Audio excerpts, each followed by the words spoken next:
देवा जय देवा जय देवा जय देवा जय देवा जय शिव मार्तंडा.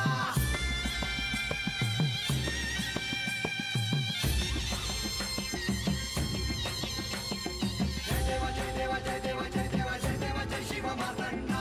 हरिवर्धन मल्हारी तुझी प्रचंडा. अगडदुम नगारा सोन्याची जेजुरी देव गेले जेजुरा निळा घोडा. अगडदुम नगारा सोन्याची जेजुरी देव गेले जेजुरा निळा घोडा. पाऊ में तोडा कमरी कर पटा मिहिर मस्तकी तुरा. खोबऱ्याचा कुटका भंडाऱ्याचा भडका बोल अहंकारा सदानंदाचा येळको. सदानंदाचा येळको. जय देवा जय देवा जय देवा जय देवा जय देवा जय शिव मार्तंडा. जय देवा जय देवा जय देवा जय देवा जय देवा जय शिव मार्तंडा. हरिवर्धन मल्हारी तुझी प्रचंडा. जय देवा जय देवा जय देवा जय देवा जय देवा जय शिव मार्तंडा. हरिवर्धन मल्हारी तुझी प्रचंडा.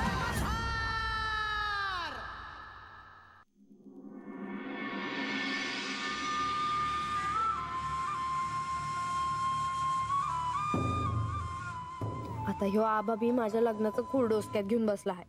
बाला विचारलं मला विचारलं पर आता म्या तरी काय बोलणार. आणि मला एक समजना झालंय आता म्या कुणाला आणि काय काय सांगायचं. आणि बानी आबाला सांगाय ना ग भाई. आबाला काय ठाव नाही काय झालं आहे ते आला आहे चारधाम करून. आणि त्या रंग्यानं मावशीनं त्याचं कान भरलं. दुसरं काय तवा.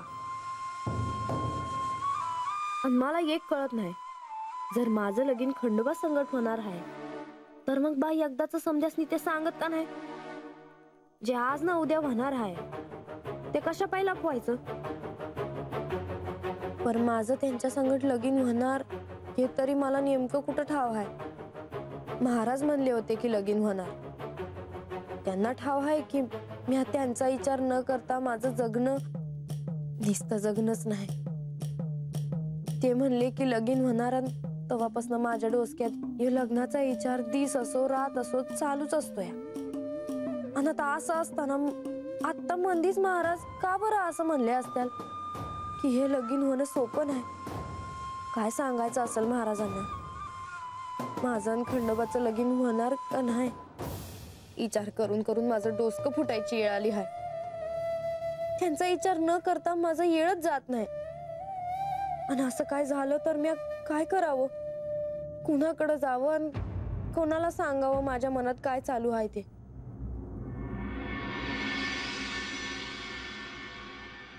आज तू माझ्या जवळ झोप. हा पण मला झोप नाही आलीये. अरे असं कसं. इतकी रात्र झाली आहे. मला खूप खूप खूप खेळायचंय. आत्ता इतक्या रात्री कोणी खेळतं का. नाही खेळायचंय खेळायचं खेळायचं खेळायचं खेळायचंय. मला पकड.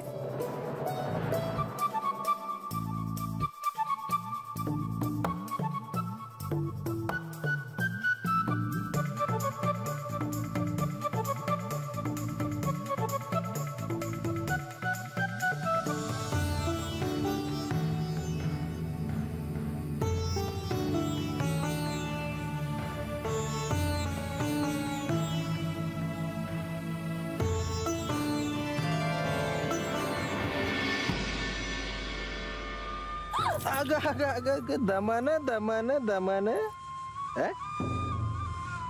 कुठे निघालीस ग इतक्या घाई घाईत. आणि अशा आपल्याच तंद्रीत कुणाची आठवण काढत होतीस. तुला काय वाटलं मी काय तुला हुडकत होते म्हणून. आता हाय का दुसरं काही दिसत नाही वय तुला. का डोळं गाडूनच बसला असतोयस समदा येळ माझ्याकडं माझ्या पाड्याकडे बघत. काय करू ग भानू. मला का नाही तुझी लई काळजी वाटते. बाकी दुसरं काय बी नाही. एकदा थोबाडात मारली ती पुरी नाही झाली वय. का अजून काही पाहिजे. तू देशील ती. तो हाणलेली कानाखाली बी लई गोड वाटते बघ मला. आबा काय म्हणत होता त्या दिवशी? तुझ्याकडे आला होता ना जेवाय, मला कळलं. एक तिकडच्या गप्पा गोष्टी निघल्या असतील की का नाही? झालं पर तुला कशा पाहिजे सांगू म्या? तरी पण काहीतरी सांग की. अरे मला काय ठाव नाही वय, तू आणि मावशीनं काय घाट घातला हाय ते. तुझं माझं लगीन व्हावं म्हणून आबाचं कान भरताय ना हो. ए बानू, उगा काय बी भरू नका जा. आम्ही कशाला आबाचं कान भरू? अगं देवाचं करणं वेगळं, लगीन वेगळं. आबाला समध्या वस्तीवची काळजी आहे म्हणून विचारत होता आबा. कुणाचं लगीन झालंय कुणाचं नाही ते. आम्ही कशाला आबाला काय बाय सांगू. पर म्या काय म्हणतो बानू, मला एक सांग, लगीन म्हणल्यावर तुला का राग येतो का? नाही म्हणजे असं नेमकं काय होतं तुला? अगं आज ना उद्या याच वस्तीवर तुझं सोयरीक होणार आहे. तवा हितल्या माणसाच्या वाटेला जाऊ नगस. तुला नाही कळणार. अरे खंडोबांची खंडोबा सारखं आपलं माझा देव का करत असतेस ग? असं किती दिवस करत बसणार आहेच? देवाचं करणं वेगळं, लगीन वेगळं. तुझी खंडोबाव भक्ती आहे ही समद्याना ठावाय की. आणि आपलं लगीन झाल्यावर म्या कुठं म्हणणार आहे तुला खंडोबाची भक्ती करू नको म्हणून. त्यामुळं मला बी चांगल्या गोष्टी कळतील का नाही? अरे त्या आता बी कळत्याल.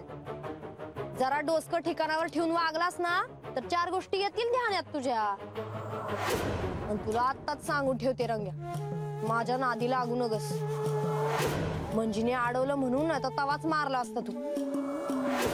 मी काय बी बोलत नाही याचा अर्थ असा नाही की तू काय बी वंगाळ वागशील आणि मी ऐकून घेईन.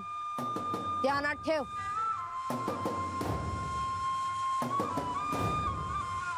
तू किती बी नाही म्हण ग, पर नाही तुझ्या संग एक ना एक दिवस लगीन लावलं तर नावाचा रांगा नाही. आता मला चांगलं ठाव आहे तुला कसं जिकायचं ते. खंडोबा करत असतेस नव. आता म्या बी खंडोबा करतो का नाही बा. आणि तसंच तुला जिंकतो.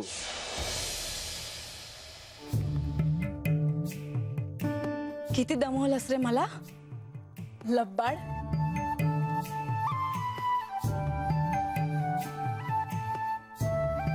बाळ, आकाशात बघ चंद्र चांदणे आले आहेत. मग मी त्यांना गडावर घेऊन येऊ का? चंद्र आणि चांदण्यांना तू गडावर कसं घेऊन येणार? सप आहे, जर मी त्यांना बोलवलं तर ते येतील.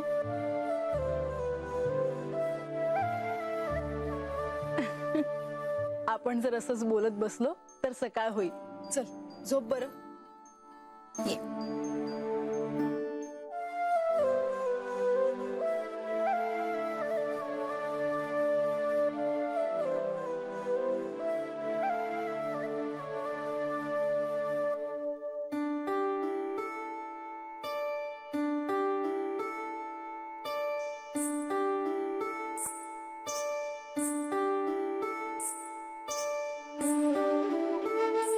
तुला अजून झोप नाही आली?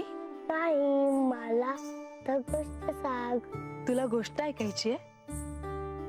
कोणाची गोष्ट सांगू? वाघाची आणि शेळीची सांगू? नको. मग ससा आणि कासवाची सांगू? नको. मग राजा आणि राणीची सांगू? हो.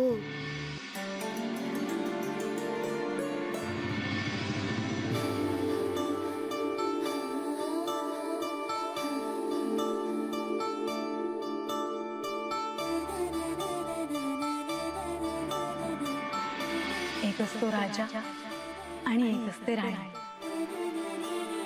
राणी एका छोट्याशा गावात तिच्या आईबाबांसोबत राहत असते. तिचे आई बाबा तिचे लाड आणि कौतुक खूप करत असतात.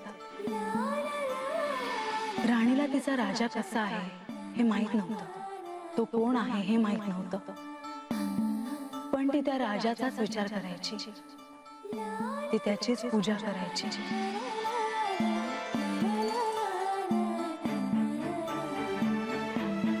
एक दिवस राजाने तिला पाहिलं आणि राणीला न भेटताच निघून गेले. राजाने राणीसाठी एक खुणगाठ ठेवली होती. अचानक राणीच्या घरी विवाहासाठी प्रस्ताव आला. राणी विवाहासाठी तयार नव्हती. राणी खूप चिडली, संतापली, रागवली, कारण त्या राणीचं राजावर खूप प्रेम असतं.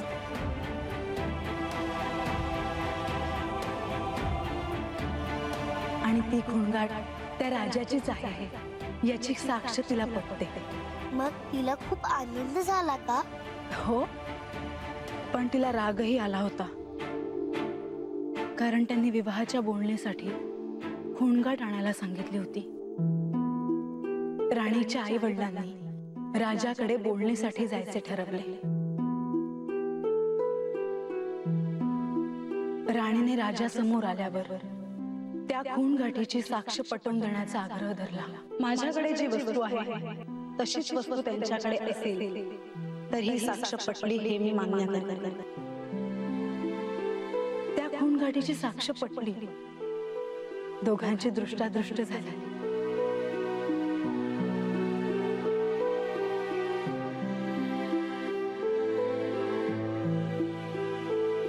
मग दोघांचं लग्न झालं का?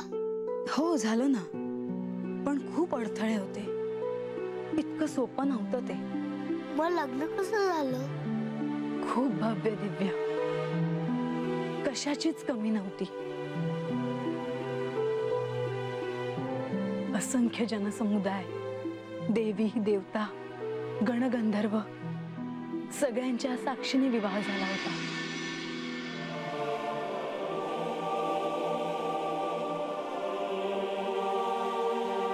पण राणीच्या मनात एक सल राहिली की राजाचं केवळ राणीवर प्रेम नव्हतं,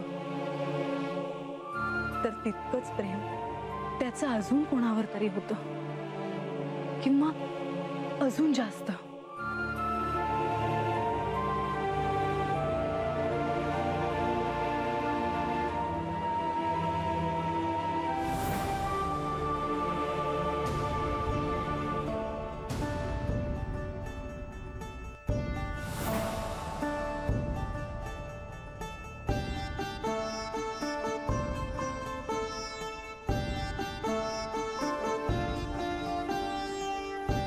तू चिंता करू नको, सगळं काय छान होईल.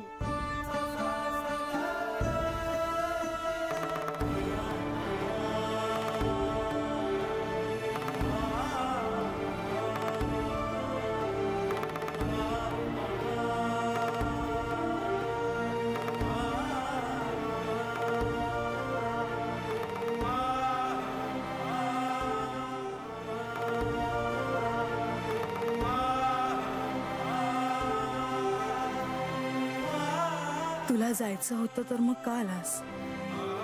आता खरंच नाही जायचं इथून. किती गोड दिसतो आहेस तू झोपेत सुद्धा. तू आलास आणि मला असं वाटतं की जन्मजन्मांतरीचं नातं आहे आपलं. मी तुला आधीपासून ओळखते. हो ना? नाहीतर पहिल्याच दिवशी तू अशी मिठी मारली असतीस का मला?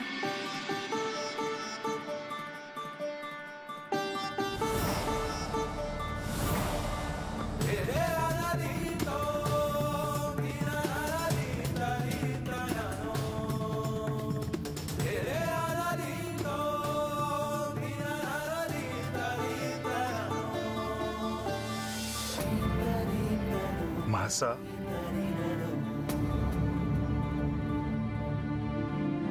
तुम्ही?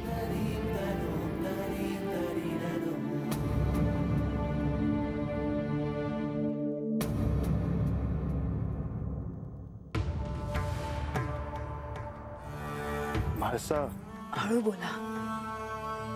तो झोपला आहे. तो उठेल. तुम्ही का असता आहात? म्हाळसा, अगं तो गाढ निद्रेत आहे. तू नको काळजी करूस. अशी कशी काळजी करू नको? म्हाळसा, तुम्ही काय ठरवलं आहे? कशाबद्दल? तो उद्या जाणार आहे असं म्हणत होता.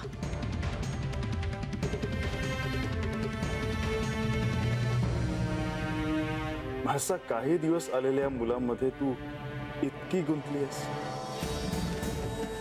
इतकं प्रेम, इतका आग्रह.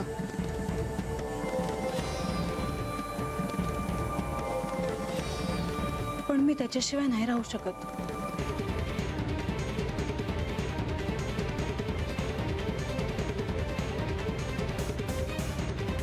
हा मुलगा इथून जाणार आहे तर तू इतकी अस्वस्थ आहेस.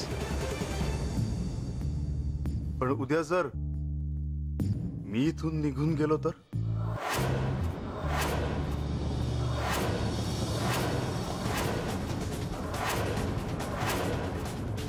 काय करशील स्वतःच?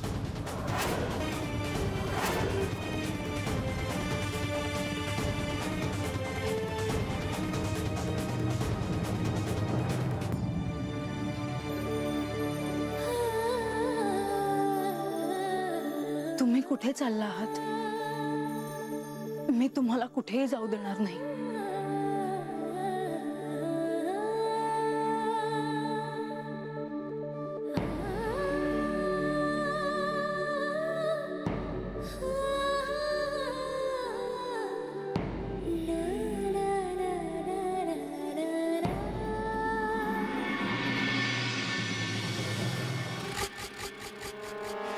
बानू तू अनाथ का नग येऊ का? नाही अगं पर असं चिडा काय झालं? समजेसनी ना माझ्या लग्नाचंच पडलेलं आहे. मला काय बी कळत नाही. अगं पर झालं तरी काय? अगं आज आबा आलता घरला आणि तो बाला विचारायला लागला की तू हिच्या लग्नाचं काय ठरवलं आहेस. मग काय बा नाही म्हणला त्याला. मग आबा मला विचारायला लागला की तू काय ठरवलं आहेस. तू सांगितलं होय त्याला? नाही एकदा वाटलं सांगाव पण नाही सांगितलं. बानू आता ग मला काय करावं तेच कळलं. मी निघाले तुझ्याकडे यायला आणि वाटेत त्या रंगा दिसला. माझी वाटच सोड ना. मला म्हणे अजून किती दिवस तू असं खंडोबा खंडोबा करत बसणार आहेस. आणि मला म्हणला लगीन झाल्यावर मी काय तुला खंडोबाची भक्ती करू नको असं म्हणतोय का? द्यायची की एक थोबाडात ठेवून त्याच्या. अगं आपलाच हात कुठं शेणात घाला असा विचार केला ना आले निघून. पण आता मला काय बी कळत नाही बघ. समध्यांनी निस्ता माझा लग्नाचा घाटच घातलाय जण. जितका विचार करीन ना तितकं काय बी करावं ते कळना झालंय बघ. मी एक सांगू का?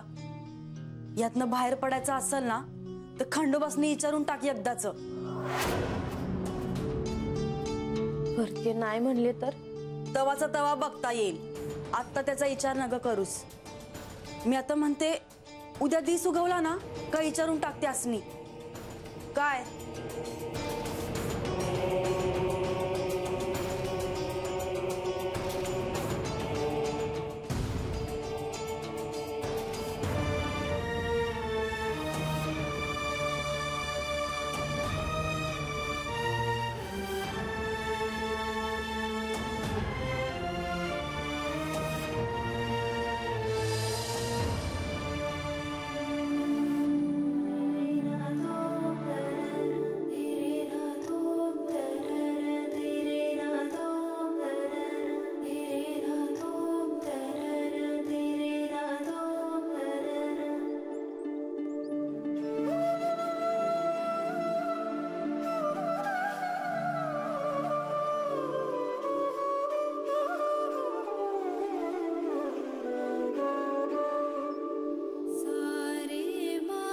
श्री गणेश, आता तुझी आणि माझी परीक्षा आहे. कशी काय? उद्या तू जाणार आहेस ना? हो, पण मातेला कळता कामा नाही.